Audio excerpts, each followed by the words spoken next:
I love how these topics we've picked, they all sort of intertwine. Every time I look at like, well, what's the topic for this month?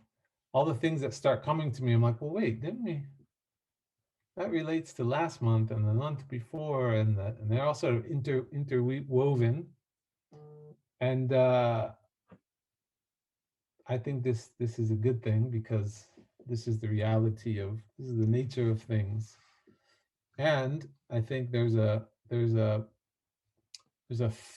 fluid and collective experience oftentimes that things that we focus on tend to sort of make sense for this collective feeling.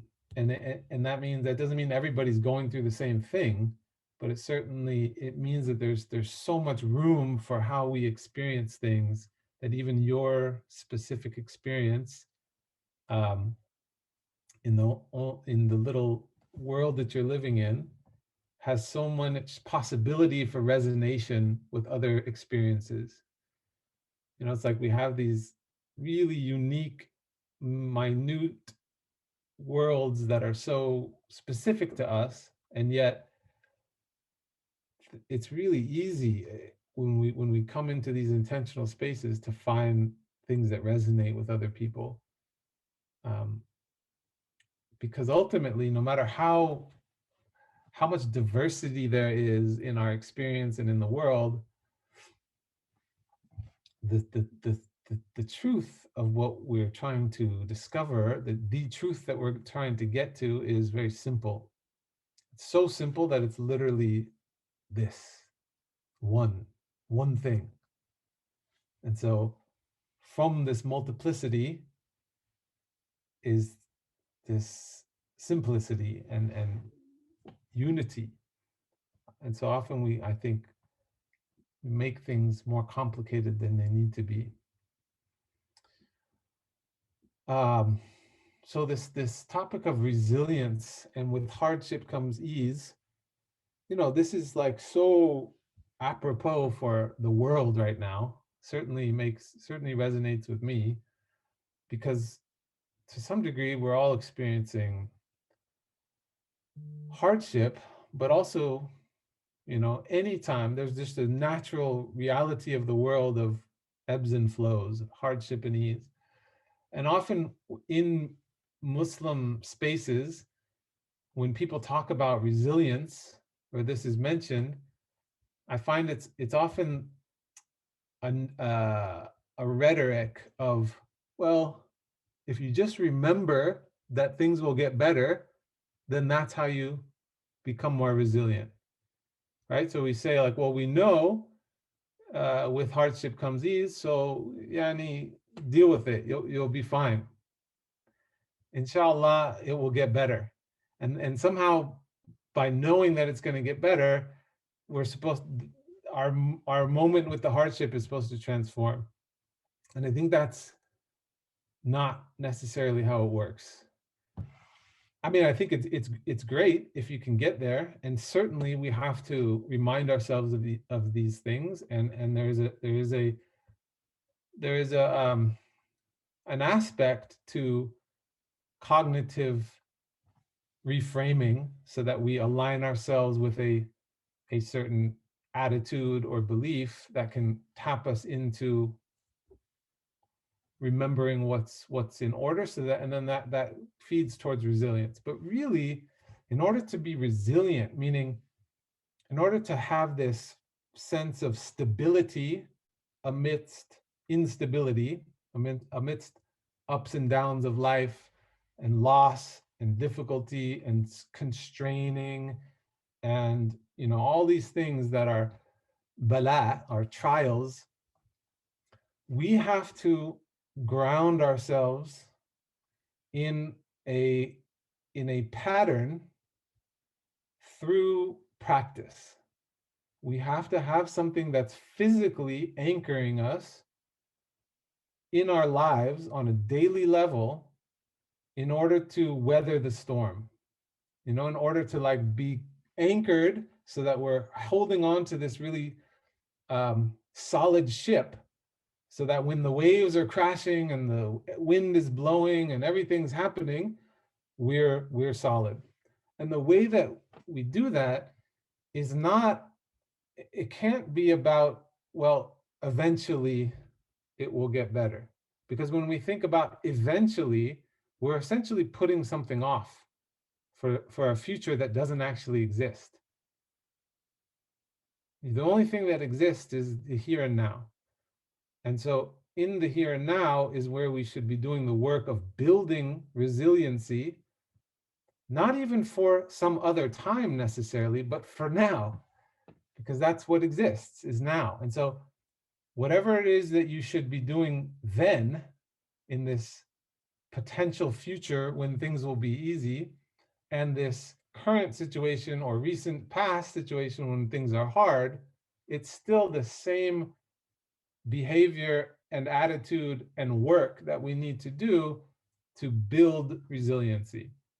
And so I really think I like saying build resiliency because there's an active verb there. There's an active thing that we need to be working on to be resilient, not just a passive remembering that things will get easier. You know, that's not sabr. That's not the sabr of Islam. Sabr is it's steadfastness, or you could say holding fast.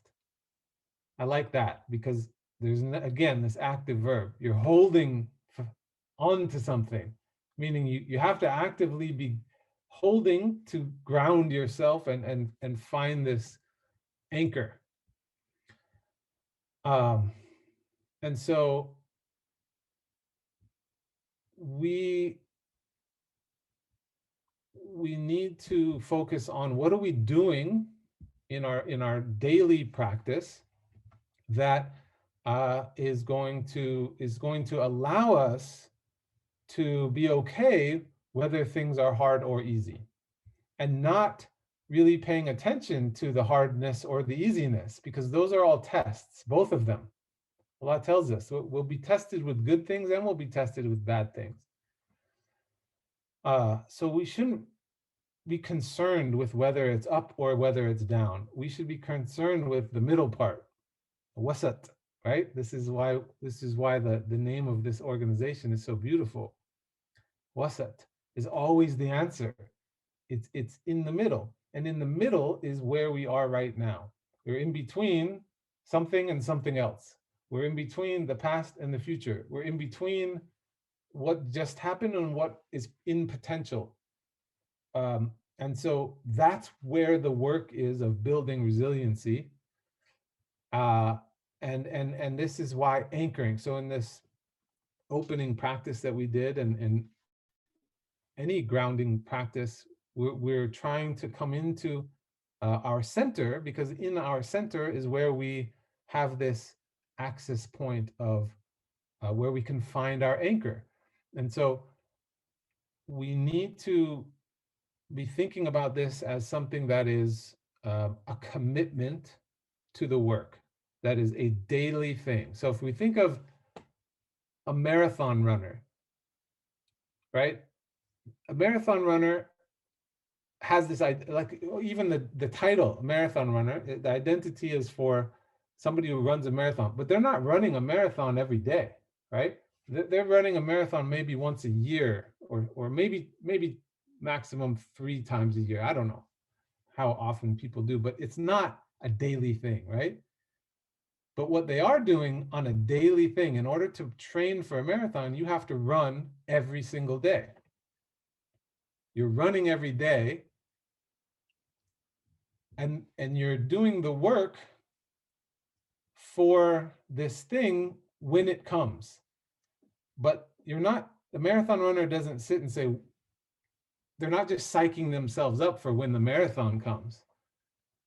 Their identity, even though the identity of marathon runner is presupposes something else in the future, their daily reality is filled with practice, and it's training for this eventual thing that may happen.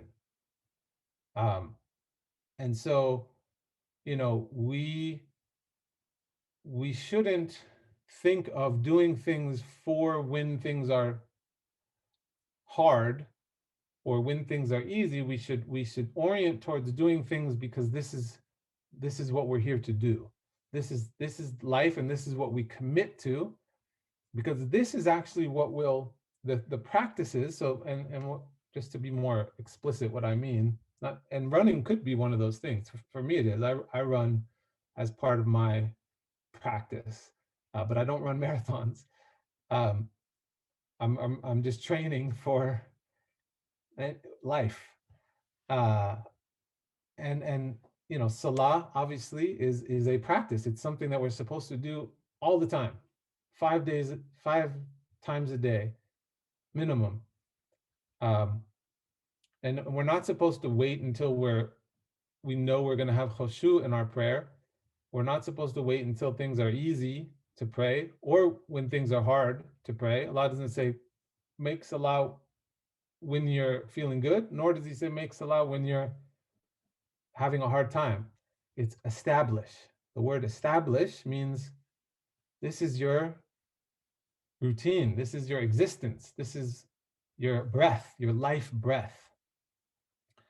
Um, and so we really, I think, when we talk about resilience, we shouldn't be thinking about it as a thing in the future that we can potentially put on, or a quality that we're going to acquire eventually. We need to be orienting it towards an active practice, a routine that is, you never let go, you never put it down, you're never there, you're never arriving at a state of resiliency. You should actively be engaged in building resiliency. And that is anchoring practices and things that are um, basically orienting yourself in this state of neediness. Like our the way that we're the most in remembrance of Allah and solid in ourselves is when we're needing to do something to remember. We're needing to turn to Allah. We're needing to do something actively in ourselves to take responsibility. And so the more we engage in this as a constant way of being, the more we're going to have this anchor. These practices of these constant practices on a daily level become this anchor that grounds us. It's almost like the more we do on a daily basis, the deeper our pole goes in, into the earth, meaning like we're more solid and grounded, so that when the wind comes and blows, we're not just going to fall down. Whereas if our practice is really thin, meaning we've only just started doing it, or we only do it for like when we're feeling good, right? We've got everything together. We're doing our exercise. We're doing our salat when we feel good. And then as soon as things become difficult, we're like, oh, I'm going to stop doing this because I don't feel good. And I'm going to, I can't do it. And what happens is that anchor gets lifted more towards the surface. And then when the big wind comes, it's just going to fall down. And so you've got to really plant it in the ground on a daily basis. So that's what I wanted to say. I guess I'll just stop there. Any questions before I give you a journal prompt? I had, I'm supposed to run. Like I have my routine is to run in the morning, and I was feeling tired and lazy and not feeling it. And I first went through this process of like, you know what, I've been really good. I'm just gonna relax. Like other people relax. Why can't I relax? It's just this whole narrative. And I was like, it'll be good. I'll feel better. And then I know what happens to myself if I let go of the routine. It just snowballs, right? And so I literally, like, it was as if I was pulling myself like this and dragging myself down to the stairs and forcing my running shoes on, and I sort of like gave myself a push out the door, and I was like, didn't want to do it the whole way. And it was cold. It was really cold. And but then once I was there and I pushed myself over that hump, I was moving and I was running and my feet knew how to do it. And I got there. And then even I usually run 30 minutes, but I got to 20 minutes. I was like, yeah, that's enough. I'll stop. But then I did it again and I pushed myself through. So it's always pushing us, I sort of have to force yourself to continue it no matter what. Sorry. When you were resilient, and what was in place during that time, like there's anything that people discovered that they may not have realized, because sometimes it's as clear cut as we create a routine for ourselves and we commit to it and then we fall off of it, but we know what it is. But then other times, like you're saying, that it can be community, it can be other things that are in place that create the container and the anchoring for us, right?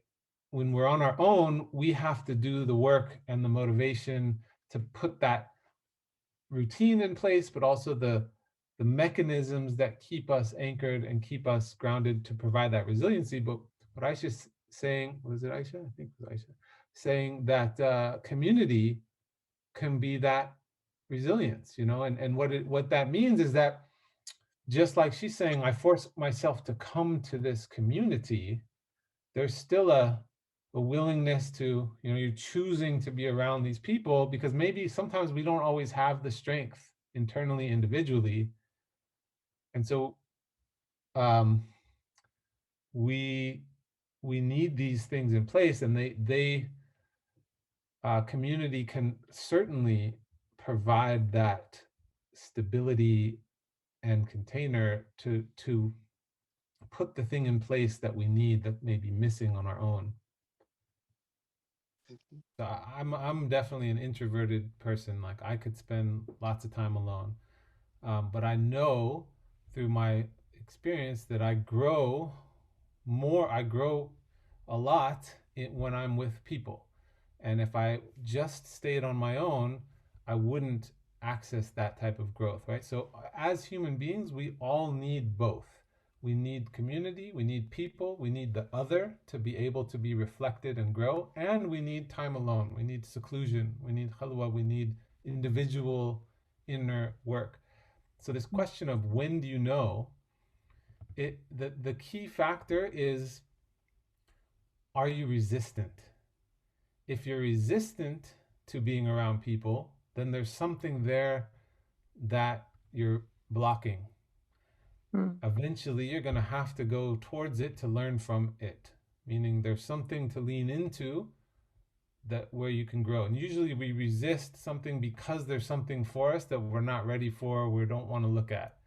Whereas you can be in a place where you're doing your thing and you're doing your inner work, and you're the thought of being with other people doesn't irritate you, or you're not like pushing it away, then that's fine. That means you're doing your thing and it's where you are right now. But if there's resistance, then it's usually something to look at. It's usually a sign that there may be something there.